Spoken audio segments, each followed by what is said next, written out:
All right. Hey, so I'm live on YouTube. I'm about to imitate Porta dos Fundos and maybe some accents in English as well. I'll give a little bit of sort of my theory of how I think about imitating, basically 3 steps, break it down. And then at the end, I'll, tell you to go to this website and you can get a free American accent class. You can watch a video I made for you. And you can also apply for me to help you personally if you'd like more help. But let's dive in. So you can watch me actually do this live and see if this feels like something you could do or something that could help you. And if I can do it in Portuguese, if I can do it in other accents in English, maybe you could do it with your American accent in English.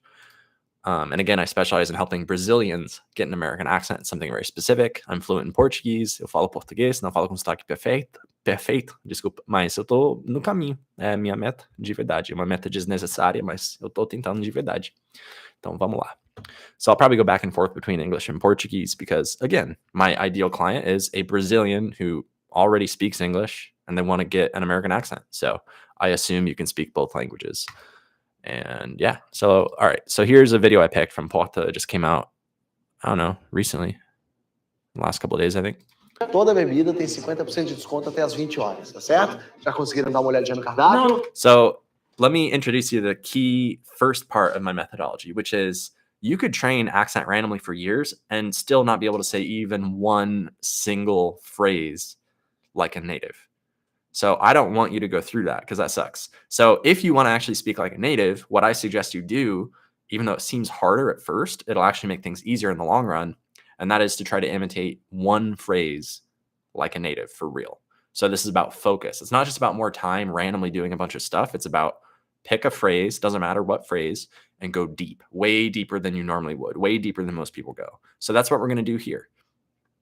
Ideally, you would do this with the goal of actually sounding 100% native for that phrase, like for real. Like, so when you say that phrase, a native from that region, like that specific kind of native would think that you're one of them.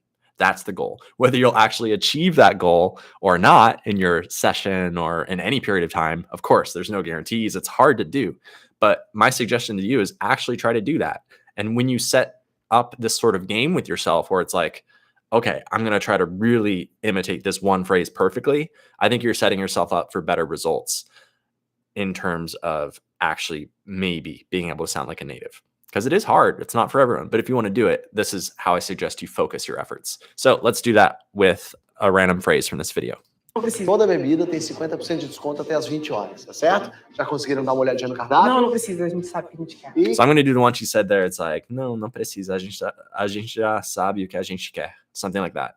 I'm already kind of close, but let's try to get it better. Let's try to get it so that I say it just like she did, basically. Obviously, I have a different voice than her. It'll sound a little different in terms of voice. Well, let me see if I can match her vowels, her consonants, the reductions, the linking. Let's see if I can actually sound like where she's from.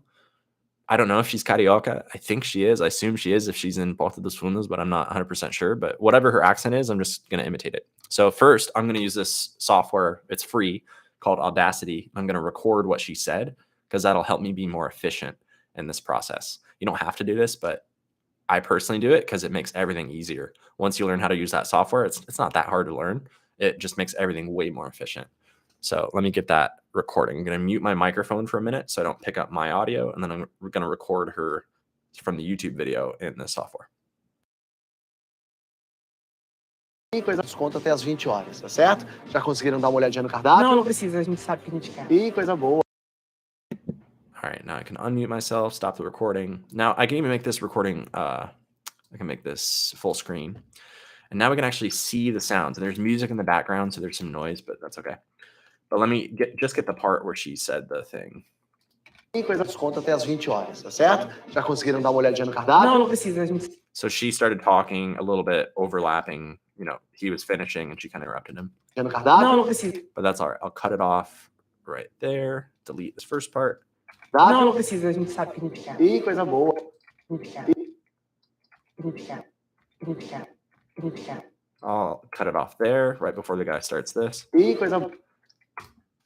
That'll be kind of our clean section that we're going to be imitating.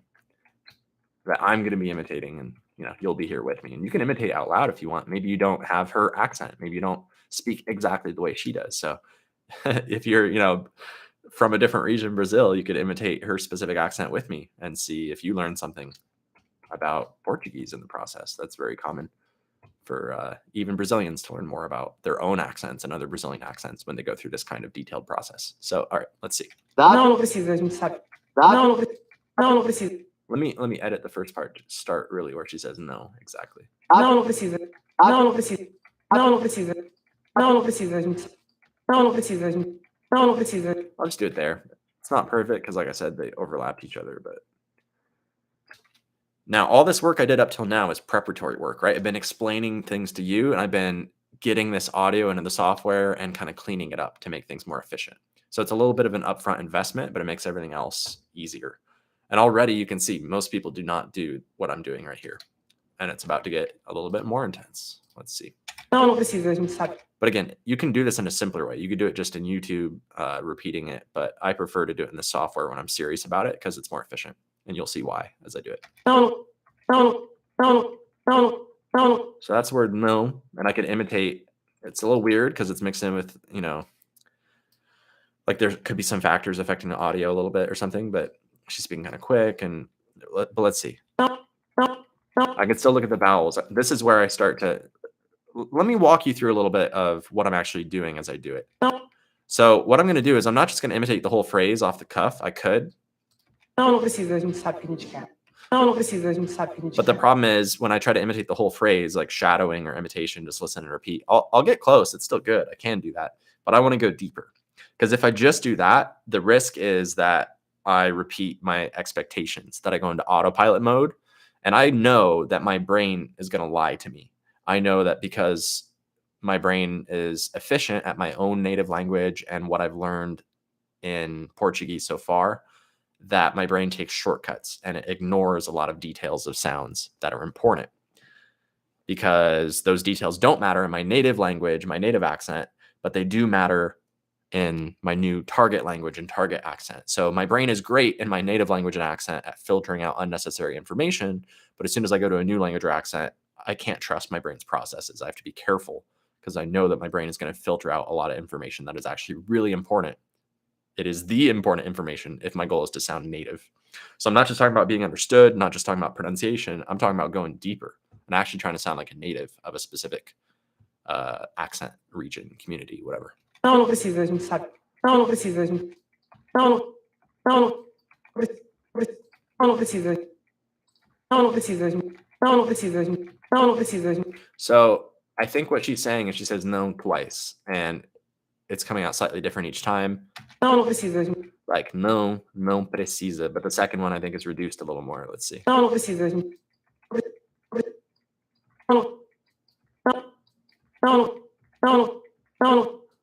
Não precisa. I could be wrong because it's kind of hard to hear, but that's what my intuition is telling me. Não It's weird. precisa, a gente sabe. Não precisa. A lot of this process, by the way, is being confused. That's normal. It's normal for this to be confusing and difficult. Não precisa, a gente sabe. Que... But you keep an open mind. Try to learn like a baby. Open mind. Don't pretend like you're an expert. Just keep opening your mind and questioning and trying to get closer. Não precisa, a gente sabe. Não precisa, a gente sabe. So it's confusing to me because when I'm zooming in on it, I don't see or hear two no's, but when I listen to the full thing, Não precisa. Não precisa. I think she's saying no twice. Like no precisa. You could disagree. Anyways, let's keep going. Não precisa, a gente sabe. Precisa. All right, so the vowel in pre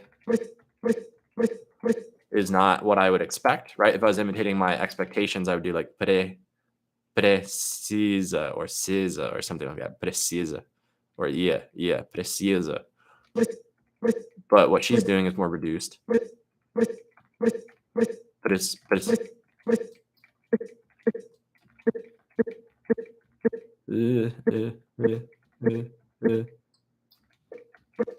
see. And then yeah, it's definitely not a E, it's a E. Let's break it down a little more.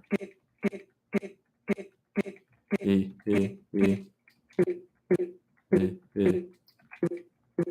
Getting into the Z there. So something like that. Precisa. it's again, this stuff is hard. I'm not saying this stuff is easy, but I'm talking about like if you really want to try to sound like a native, this is a way that's real.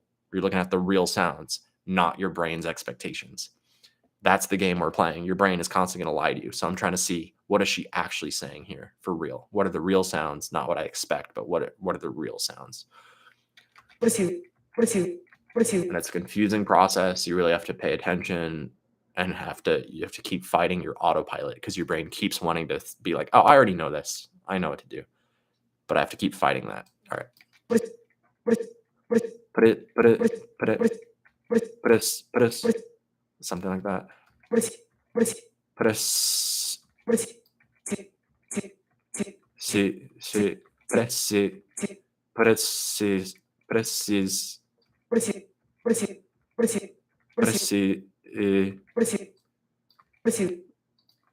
a gente sabe.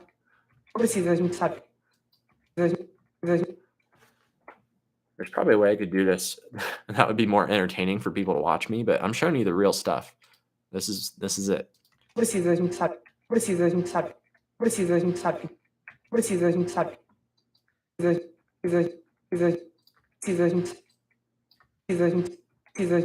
Yeah, it's amazing. Man, this is cool. Precisa, a gente sabe. Because I know she's saying, não precisa. A gente sabe. Precisa, a gente sabe. Maybe she says a gente já sabe or a gente sabe. I'm not sure. Precisa, a gente sabe que a gente quer. Sabe que a gente quer. But the way she says it is super reduced. Like when I listen to it here, it almost doesn't even make sense. Like my brain doesn't process it in the same way. It's like, what is she? But somehow when I hear the full thing, I'm able to process it. Não precisa, a gente sabe que a gente quer. So again, that's where it's cool. When we zoom in on it, if I want to try to sound like a native, I want to figure out how is she reducing that and how can I say that similar pattern in my own Portuguese when that's appropriate, when I want to. So I'm going to skip ahead a little bit. I'm going to look at gente, and see how she's reducing that. So here I see a big, P or SH or CH or whatever, some sort of sound like that. You can tell the way it looks. I know it's here.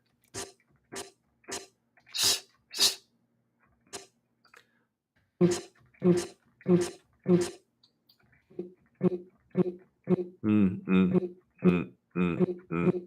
me, that's kind of, in my brain, I process that kind of like an N sound. We could try to break it down more like anatomically, like what's happening with like fancier terms for it, but you don't need to worry about all that. If you can imitate it, that might be good enough. We can troubleshoot it if needed. But yeah, I can make things a lot more complicated if I want there, but I'm trying to keep it simple, sort of simple, even though it's hard, at least try to keep it simple. Because you don't need to know all the theory and anatomy and stuff. If you can ride a bike, you don't need to know all the theory about bikes. You can get on the bike and do it.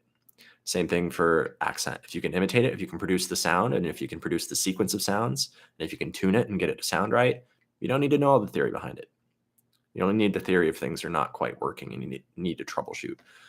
And even then, if you have someone like me to help you, you may not need to know the theory.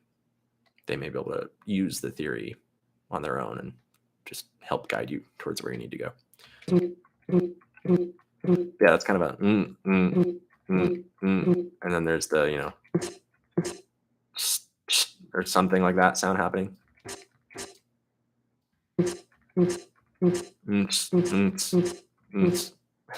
Sounds so weird. I don't know if you've heard of with art. Sometimes if you're trying to draw something, they'll say like, you look at an image of a face or something, and then you try to draw it on a sheet of paper. Sometimes the advice they give is turn the image upside down so that your brain processes it differently, and you start to break it down and you see all the shapes instead of your autopilot taking over. And that's kind of what we're doing here with sounds. When you listen to the full phrase, your autopilot processes it, but then we miss the opportunity to understand what are the actual components, what are the actual sounds that are really being said, not just what we expect, what we think we hear, but what is actually being said. And when we're learning a new accent in a foreign language, I think there's a big opportunity there to go beyond our autopilot and analyze what is actually being said, because as an adult, I think there's kind of a limit that we run into, this sort of accent wall, right? And if we don't do this kind of work, I think a lot of this stuff stays hidden from us. I think just more time doesn't always mean that we figure out this stuff and learn how to imitate it. Sometimes we need a little extra push, a little deeper focus, like what I'm doing here. And then you can actually figure this stuff out. You kind of wake your brain up to see these patterns. So I'm trying to figure out what is happening with the word gente.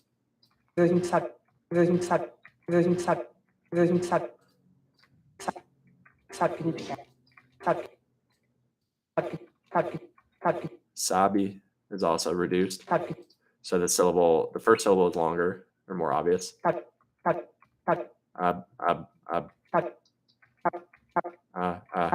Sub.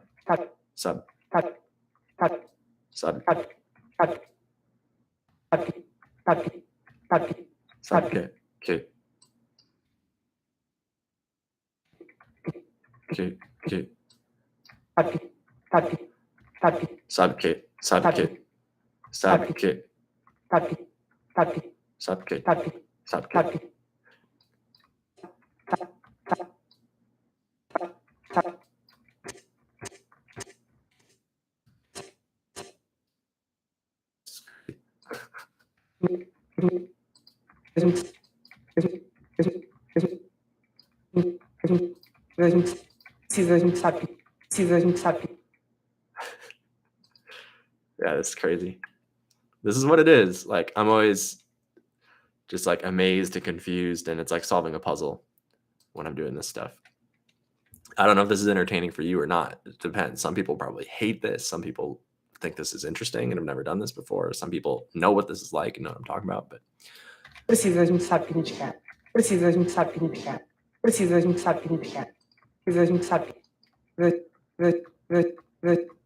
when you see the results, the process becomes worth it. That's part of it too.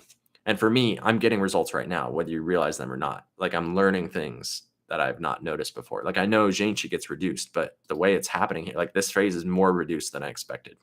Because like I can understand it full speed. But when I actually listen to the sounds, it's weird. So it's kind of like being an accent detective, a language detective, trying to figure out what's really going on. And then imitate it and do it accurately and make that a natural part of my speech. Because I usually don't reduce the word gente that much when I'm speaking in Portuguese. So there's definitely opportunities for that, as well as all these other words, for me to sound more native, right? To learn the possibilities of reduction and maybe adjusting the vowels, tuning them to sound more Brazilian as well. Confidence as well, of course. So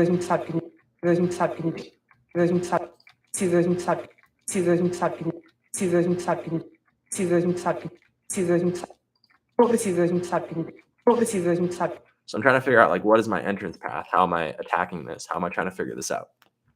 And it's probably boring to watch, probably losing people as I do it. Some people are probably into this, some people, whatever, kind of repeating myself. But I know, no matter, even if 0 people watch this right now, I know that this is the work. I know that this is the work for me to get a better accent in Portuguese. And I also know that for me in my business, that this is the right thing to be doing. The more that I do lives like this, the more that I show and document processes like this, whether my free content or paid content or with clients, this is the stuff. The more I do this, the better I'm going to get at it. And the more I'm going to figure out where to focus to get a Brazilian accent faster for myself. And I'm also going to figure out where to focus to teach this and show it in more entertaining and more valuable ways faster. But it all starts here. So I know I'm in the right place. I know I'm doing the right thing. And yeah, let's keep going. Because this is it. You could do a million things over the next year, but if you do this kind of work and you do it well, you can get huge results with accent that you would not get otherwise. That is my assertion. That is my claim.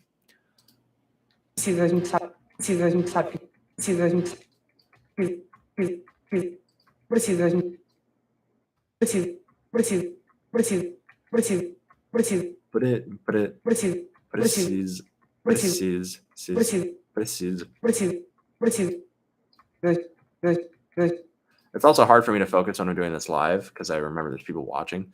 If I was doing this by myself, I wouldn't be explaining things out loud. I'd just be doing it. But if I never explain anything, you guys will be really confused probably. a gente sabe que a gente, But then I get distracted because I'm explaining and then doing and kind of losing track. And you can see I'm like hopping back and forth between different parts of this audio. I'm not taking like an optimal, like most efficient path. I'm kind of stumbling my way through this, but I'm getting more familiar with the reality of these sounds as I keep exploring little different parts of this. não precisa, a gente, So I'm making progress, even if it seems slow. Doesn't matter what speed I go, because I know there's a return on investment here. Every little bit of thing that I'm learning here applies to every time I say these words for the rest of my life in Portuguese, which is a lot. And not just these words, but similar words that follow similar patterns. I know that if I don't do this, I'm not going to figure it out, or at least the chances are much lower, because my brain will stay on autopilot and ignore most of these details. a gente sabe que a gente, a gente sabe que a gente, At least that's what I believe based on my experience. a gente sabe que a gente, a gente sabe que a gente, a gente sabe que a gente, a gente sabe, a gente sabe. All right, so this sound, whatever we want to call that, I think that's the beginning of gente. A gente sabe, I think. a gente, a gente, a gente, a gente, No, it's not. Let's see. Or maybe it is. Is she combining? Okay.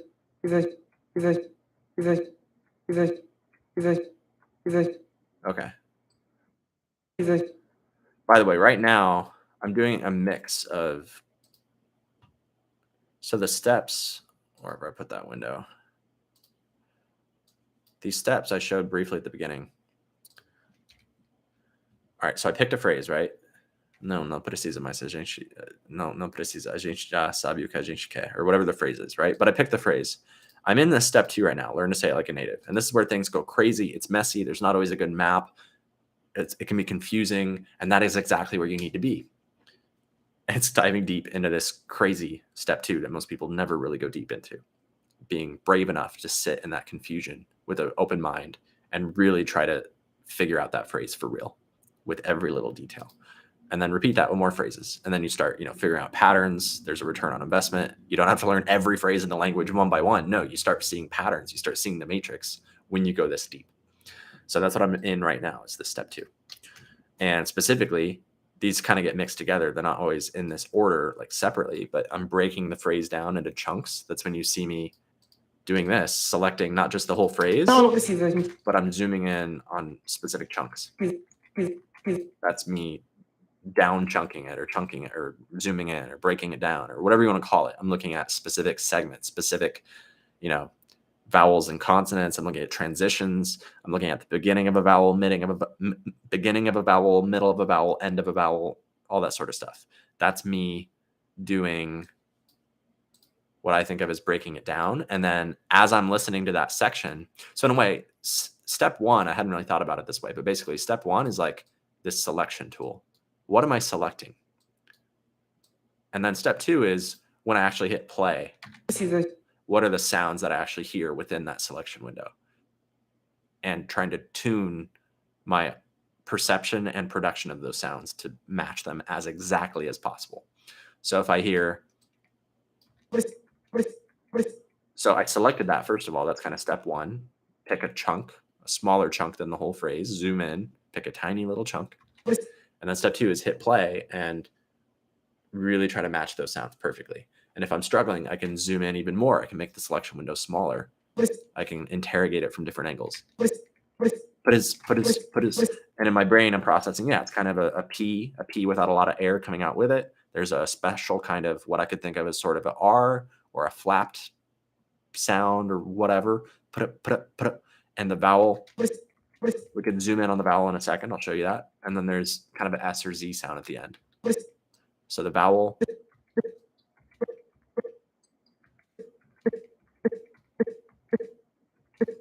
if you ever struggle with vowels, sometimes what I do is I look at what it is and what it isn't. Sometimes it's easier to see what it isn't. So I'm like, oh, it's not a E, it's not a oo, it's not a ah, it's something else. It's like and I'm like, is it ooh? Where is it exactly? Somewhere in there.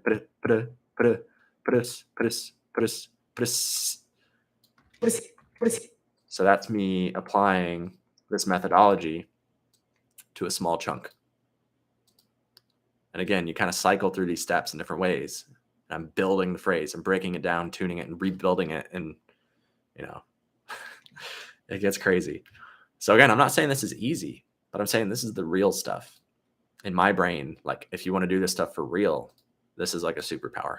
Instead of just hoping you'll magically figure this stuff out over time, this is a way you can be an independent detective and for real, not just what some professor claims or tells you. You can go into the wild and get real evidence for yourself and imitate that directly for any accent you want, any specific detail you want. You can go get it and you can figure it out. And I can definitely help you do this. This is what I've been doing for years with multiple foreign languages and accents. And it's worked well for me. And I'm, of course, also doing, shadowing and listening to music and playing around and listening to content and imitating out loud and hanging out with friends and having conversations and all that stuff that is good to do. But this that I'm showing you here, to me, is kind of an extra layer that you can add on top if you really want to go deeper and try to sound like a native. And if you're curious, like it can be a fun journey of figuring out these almost like hidden mysteries of sounds. So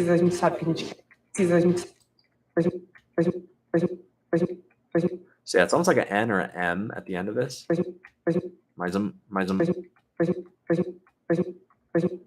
And you can process in the middle. You can process it as, I don't know if we think of it as an S or a Z. It looks like maybe the voicing goes away. You can see these orange lines at the middle kind of go down. So visually, that might be a clue that maybe it's kind of devoiced here. So maybe it's an S instead of a Z. But also at the beginning, there might be some voicing and maybe it loses voicing momentarily. Maybe because when I listen, I kind of hear it as a Z, I think. So I don't know. A lot of this, again, is confusion, not knowing 100%. And it's good to not pretend like you're a perfect expert. Keep an open mind to keep questioning it. So I'm actually hearing a Z, even though there's a visual indicator that there could be a loss of voicing in there. My zoom.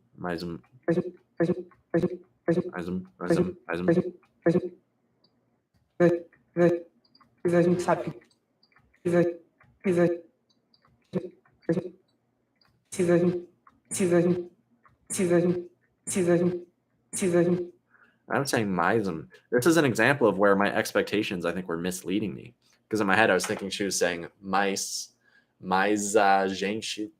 But I don't think that's what she's actually saying. So this is a great example of how my brain is misleading me.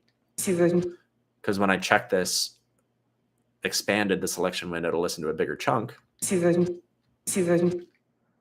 I'm hearing it differently. Maybe it'd be helpful if I type out what I'm hearing. Sometimes I do this, sometimes I don't. But I think she's saying the challenge with typing is you have to kind of ignore the letters. Like we're typing, but then that's not the truth. The truth is what are the sounds. So the letters can be misleading too. But I think she's saying no precisa. Não precisa, gente. Não precisa. A gente... Não precisa, a gente sabe o que a gente quer. Não precisa, a gente sabe o que a gente quer. I think she's saying a gente sabe o que a gente quer. I think that's what she's saying. You may agree or disagree, and that's okay. For me, doing this on my own, this is what I think she's saying. So when you're doing this on your own, you can go through a similar process. And again, I'm keeping an open mind. I may change this, but right now, I think that's what she's saying, more or less. Não precisa, a gente sabe o que a gente quer. Não precisa, a gente sabe o que a gente quer. Não precisa, a gente sabe o que a gente quer. Não precisa, a gente sabe o que a gente quer. Não precisa, a gente sabe o que a gente precisa, a gente sabe. Precisa, a gente. Precisa, a gente. Precisa, a gente. Precisa, a gente. Precisa, a gente. Precisa, a gente. Precisa, a gente. Precisa, a gente. Precisa, a gente. Precisa, a gente. Precisa, a gente. Precisa, a gente. Precisa, a gente. Precisa, a gente. Precisa, a gente. Precisa, a gente. Precisa, a gente. Precisa. Precisa, a gente. Precisa. Precisa. Precisa.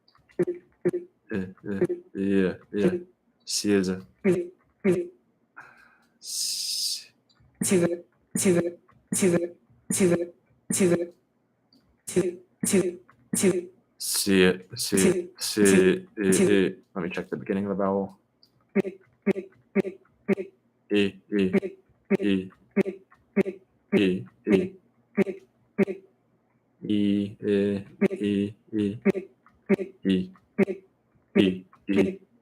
Preci, e, Precisa. preci, preci, e, e, e. Oh, weird. Precisa. Precisa. Preciso. Precisa. I'm constantly having a mental tug of war between what I think should be happening or what I expect versus what I'm actually hearing and trying to check that against itself. Precisa. Precisa. Precisa. Precisa. Precisa. Precisa.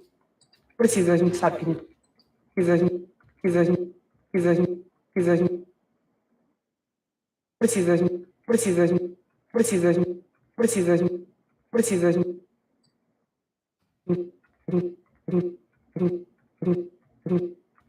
That's the first syllable of gente.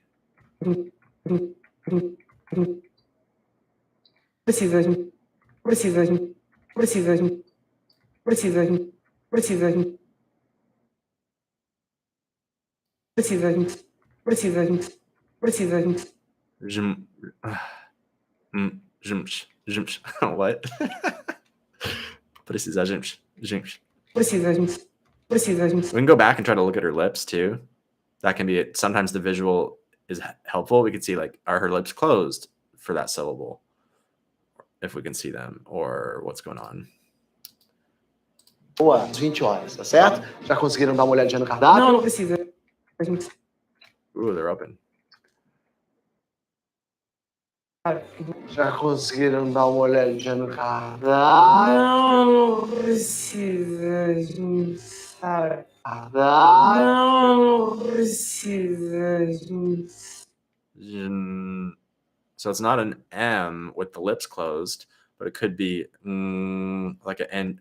There's some sort of nasal sound happening there. So where is she making it a nasal sound? To do that, some part of her tongue is probably touching some part of the roof of her mouth, whether it's in the front or the back or the middle. And you could question that, like, where is that happening? Which sound is she doing? And try to imitate that. sabe. Cardápio. Não precisa. A gente sabe. Cardápio. Não precisa. A gente Jung. I think it's kind of further back. It's not like and also her teeth are kind of together. But yeah, I think it's not the tip of the tongue. I think it's further back. No cardápio. não precisa. Which would make sense to me because the normal form of the verb is jing, as I understand it, jing. So if I reduce that, maybe it would still have a tendency to have that back of the tongue being used there in a reduced version. Jing. So I could kind of delete the vowel, pula, avugao, in that first syllable, jing, and go directly to kind of a, what in English I think of as like a NG sound, like in the word sing or king, or in Portuguese, it's, a sound that shows up more or less in the word gente normally in that syllable, or the N in munga, that N sound, something similar, something in there. Jing, chi, jing. So I want you guys to notice, I've been, this process is way deeper than most people go to. But what I'm learning right now is, for the rest of my life, every time I say the word gente in Portuguese, what I'm noticing right here is influencing how I'm going to say that for the rest of my life. That is my assertion. That is my belief. Because I'm learning something about how this word works, about the opportunities for reduction, for simplifying the pronunciation of this word when I'm speaking quickly, for example. That in the first vowel or the first syllable, if I'm going to delete that vowel, like there's an opportunity to delete the vowel, jing, and kind of jump to the directly from the kind of sound at the beginning to the sound. Zhing, zhing, zhing, zhing, zhing. And that feels right to me. I feel like I've heard that a lot. But I'm now bringing this into conscious awareness, and it's becoming something that I can now train and practice in random sentences. I can walk around. Now I can take this sacada that I just got, and I can practice this in the shower, on a walk, whatever, and try putting this in sentences. I still want to go deeper with grounding myself in native material first, though, because I want to figure out, this is a tentative conclusion, and I want to keep confirming this with more data, hear more speakers, study what she's saying even more. But this is something that I might not have noticed otherwise on my own. Maybe someone could tell me, and maybe that kind of saves me time. But I would like to argue that, well, there's a couple of things. First of all, this is not advice that I've heard from anyone about Portuguese yet. So I'm discovering this on my own, something that I haven't heard other people talking about. Maybe they do, but I haven't heard it yet. And I am learning it on my own. Would it be better if someone had just told me this directly?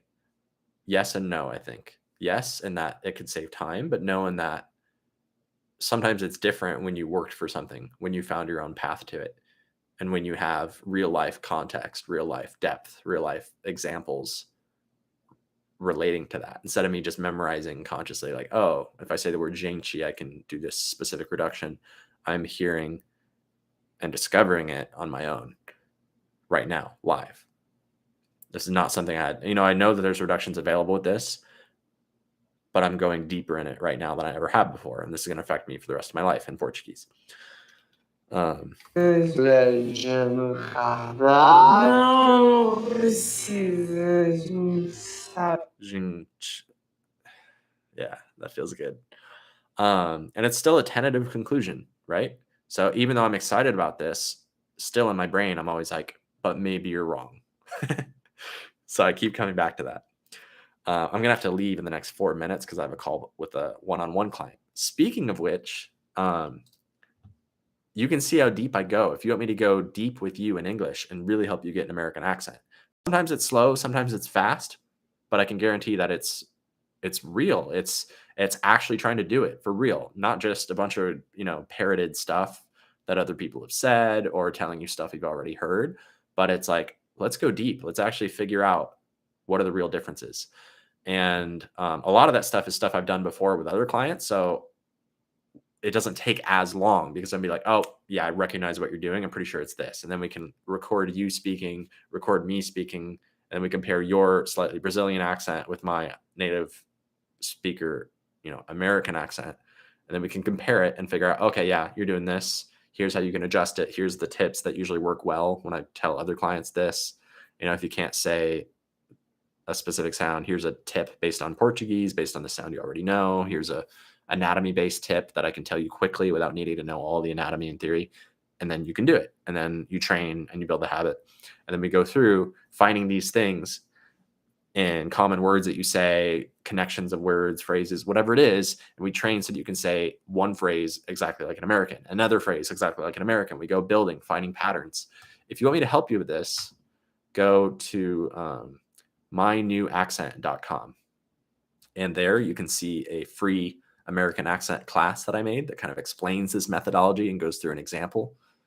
And the example may seem basic, but that's exactly the point here. It's not about, I want you to keep an open mind, because what you think is basic has hidden value in it that you are going to be tempted to ignore.